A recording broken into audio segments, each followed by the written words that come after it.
I need to talk about this Kendrick Drake beef. The beef. You know what I'm saying? Where's the beef? This is the best rap beef in history. For a long time, people could say hip hop is dead. Particularly for us, we would all say that the golden age of rap was like that 88 to like 95, 96. And then afterwards, commercialism and kind of making the same type of thing over and over again. Right, everybody singing their raps. Singing the raps. Rhymes. You know who you are if you got nursery rhymes in your rap game. The itsy bitsy spider went up the water spout. Down came the rain and washed the spider out. Yo, what's good, everyone? Welcome back to another episode of Docs Outside the Box. I am your host, Dr. Nee Darko. I'm joined by the habitual line stepper, my beautiful, lovely wife, mother of my children, amazing OB-GYN. This is going to be every time. Deliverer of children. Mother of civilization. Where are you going with the Asiatic Dr. Renee. Hey, what's up? How you doing? I guess I'm doing this by myself then. Oh. So this is going to be every time I'm going to be introduced like But this. if you're going to say habitual line stepper, then you have to say it all the time because you's a habitual line stepper. You can't just say things and just not say it the next time. The whole point of it being habitual is it's habitual. So that's why I'm saying it over time. Okay. You'll habitually be line stepping. Alfred, cue habitual line stepper, please. You know, he would step across the line. Habitually. He's a habitual line stepper. Here comes a... No, there's no here comes. He knows what I'm talking about. Dave Chappelle. What am I going to do about my legs? The habitual line stepper. Habitually. So, guys, are you going to even, acknowledge that I gave you a shout-out? I did. I just said that. So this is going to be every time that you're going to do this big... Yes, it will. Introduction. Yes. Uh-huh. Okay, well, I mean, that's fine. It just makes me bigger than you on the show. Yo, shout out to everyone who's listening on your favorite podcast apps. And if you're watching us on YouTube, shout out to you. We appreciate it. Hey, we are growing our subscriber counts. I love it. On both podcasts, we were covering on podcasts with our downloads with the great apocalypse known as iOS, I don't know what it was, 17, that just destroyed everybody's download numbers. But yo, we making a nice recovery. Podcasting single-handedly. And then shout out to everybody who's watching us on YouTube and, subscribing to our show. We really appreciate that. And also, I just want to say shout out to our team. We have a great team, literally a team from all over the world, from Kenya to the United States to Mexico City. It's dope. And I'm really appreciative of everybody who works really hard to make this show go out. And listen, guys, this episode today is going to be about self-care while working. But before we get into that, let's chat it up a little bit. Let's talk real quick about some things that are going on in pop culture, because part of the reason why I think I delay with doing some episodes is damn, I really don't want to talk about that without first talking about this. Okay. And in this situation, I need to talk about this Kendrick Drake beef. The beef. You know what I'm saying? Where's the beef? And this is one of the best rap beefs in history. This is the best rap beef in history. Better than Nas and Jay-Z. Yes. The Absolutely. Takeover. Yes. The Ether. Yes. Wow. Yes. Text us at 833-230-2860. Tell me who you got, Kendrick or Drake. Or come on. If you haven't heard, if you are not even paying attention, if you just one of those guys or women who are get off my lawn, I don't listen to Kendrick or Drake, you crazy. But if you are one of those people and you just want to tell us what's one of the best rap beefs of all time, let us know. 833-230-2860. No. And Roxanne Shante. At the time, it was. See, it was the only rap beef. But see, it was the first rap beef. Well, I don't know if it was the first, but that's the reason why I think this is the best rap beef. I think for a long time, people could say hip hop is dead, or there hasn't been a natural improvement in rap, right? Particularly for us who we would all say that the golden age of rap was that 88 to 95, 96, right when Tupac died, Biggie died. That was the golden age of hip hop. And then afterwards, commercialism and just kind of making the same type of thing over and over again. Right, everybody singing their raps. But it's not even just singing the raps. Rhymes. But it became... You know who you are out there. We know what we're talking about, right? You know who you are. You know who you are if you got nursery rhymes in your rap game. The itsy bitsy spider went up the water spout. Down came the rain and washed the spider out. But I think if you talk about the natural transition of rap beefs, it coincides with how music has changed, how hip hop has changed in an appropriate manner. So when Roxanne Shante came out, that whole beef, that was the best thing at that time. Right. Then you have like Kool Moe Dee and who was it? Kool Moe Dee and I forget. Who had beef with? Kool Moe Dee had beef with not Big Daddy. I want to say Rakim. Oh, Rock. Oh no, Big Daddy Kane. Either way. No, y'all know I gotta look this up. You keep talking. Then after that, you had so many smaller beefs, but just was good, right? Like you had Ice Cube versus the whole NWA. I don't know what's going on with my brain. My brain is going off. Ice Cube versus the entire crew. Like, wait, what? Then you had one man. Yeah, Common and like Cube. Batman. Yeah, Common and Cube. Then you had Common and Cube had beef. Yeah, Common and Cube. Really? Then you have LL Cool J and Cannabis, which was an amazing one, right? This is that's the mid 90s. That's the mid 90s. Mid 90s. This is like 97, 98. Oh, okay. Maybe 99.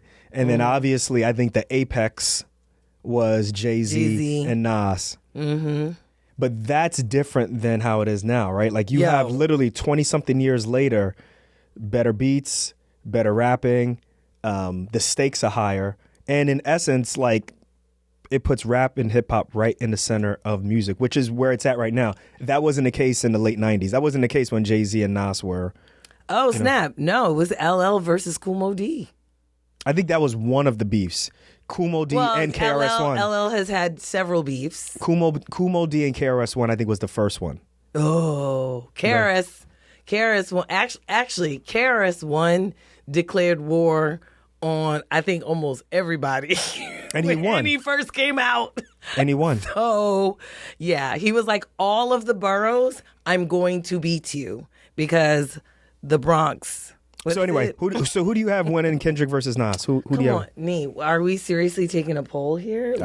But this is potting, right? Like you give your point and I give my point. Okay, you know what? So then since I'm the if you're gonna stay silent, just say you're gonna stay silent. No, if I'm the habitual line stepper, like then I should probably say something that really is just gonna blow people's minds and just start my own beef and just be like, Drake won the beef.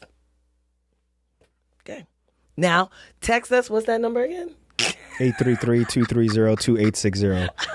I'll just leave it to you like this. If you are, you can tell how much of a stan Drake fans are if you are going to type in or call in or whatever you're going to do and say that Drake won this, because there's absolutely no way.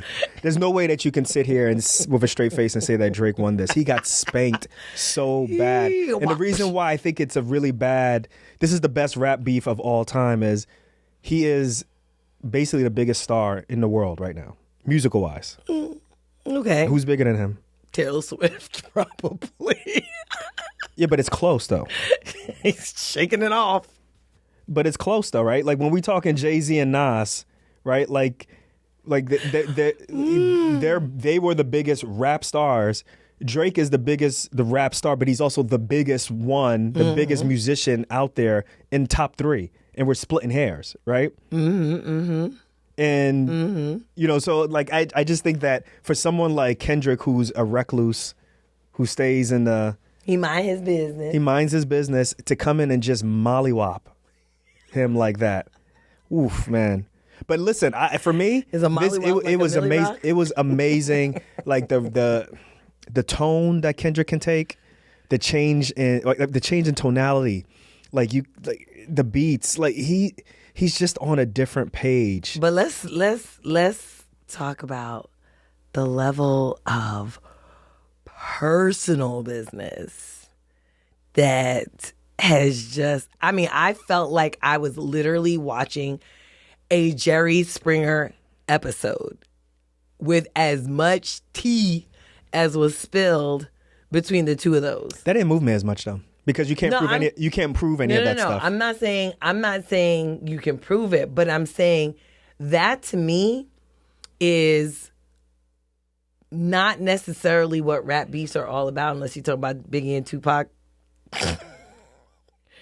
With that one line, we all know what it is. The line by Tupac, the way he starts out. Listen, don't bring the West Coast on me. You already talked about Cube. I don't want. You already talked about Cube. No, but it's one thing to just be like have, say a line, make it personal, and then go on to do other things. Well, I guess Tupac really just laid into him. But that's what I'm saying. But most rap beefs are not that personal. Not that personal. Well, yeah, it got to a level of personal that we've never seen before. I mean, it used to be everybody was a sucker MC. Like that was the thing. Whoever said sucker MC the most won.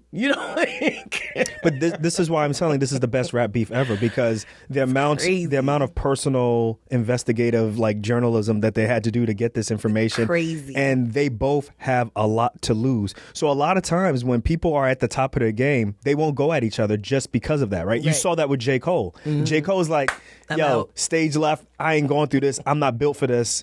And he bowed out. Like, reverse. Right? reverse. He backed out of it. But Nas but Kendrick and Drake were like, nah, we going to shove all of our stuff in the middle.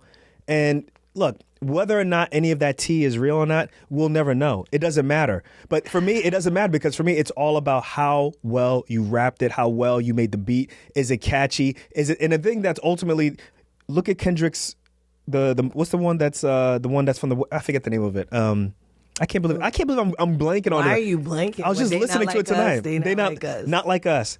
That's the #1 record in the world. Yeah. But. Or I think in the United States. Question. We need a fact checker, yo. Question. Is this a publicity stunt? I don't know. I don't care. No, but is it? I don't know.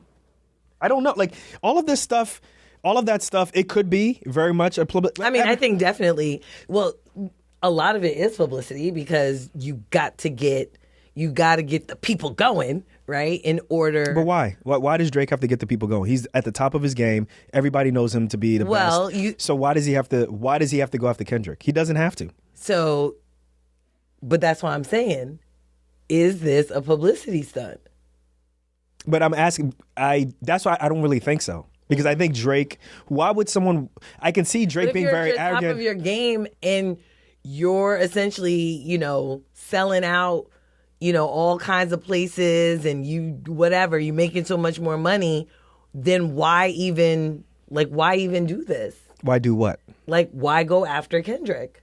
For what? What was he did not go after Kendrick. Well, Kendrick came after him first. Correct. Right. So then why even respond? Because Drake has smashed everybody. So he's like, well, I'm going to smash you. Okay. So arrogance. So it's I mean, I guess. No. Let me just finish the point. Mm-hmm. When someone is just as good as, so it's different when you are punching down, right? That's what he's done for the most part, except for Pusha T, right? But Pusha T is a better rapper than Drake, but Drake has always had better writers and has better production. The ability for him to come back with multiple, responses is unlike anybody else. His entourage is actually working. They're not just on stage dancing. But as we've learned in this, beef, there's just so many different things from a cultural standpoint that, it even goes outside of this podcast that, Drake doesn't have that Kendrick has. Mm-hmm. Clearly, Kendrick is considered a better rapper, but there's cultural currency that he has that he literally spent, and that Drake couldn't cash it. Right. And he got called to the carpet on it. And then to put out an album, and then 52 minutes later, another album comes out that's better than yours. That's when Drake was like, I got to stop. And he pulled out, and he said, look, Summer Vibes, and he's going to come out with an album pretty soon. Because he's like, he lost. So I thought it was the best. Well, he's probably running out of money. Two of them, he's not running. Two of them at the top of their game. Gotta pay all these people to write all these rhymes. The lyrical repertoire is, you guys saw it. If anybody who's a true hip hop fan or someone who's very intrigued with hip hop and wants to understand what true lyricism is, go listen to that Kendrick. Multiple of his, it's just amazing. Yeah. The way how he can go from angry to just nonchalant, then back to angry to just cool to joking around. Anyway, but that's not what this show is about, guys. But that was on my mind. It's just like, dag, man. So yes, so Dag, Kendrick dag. won the beef. Kendrick won the beef, and I was listening to it on the way back from my night shift. So when I finish night shift, I'm driving back 4.5 hours to get back to you. I'm listening to that going, ho-vee ho. Like it's good. Self-care while working. This is a big deal. This is huge for you. This is huge for me. This is huge for a lot of docs out there. Yeah. Self-care is something that you got to think about on a daily basis. You got to make moves. You got to practice this stuff every day. Otherwise, the joke's on you.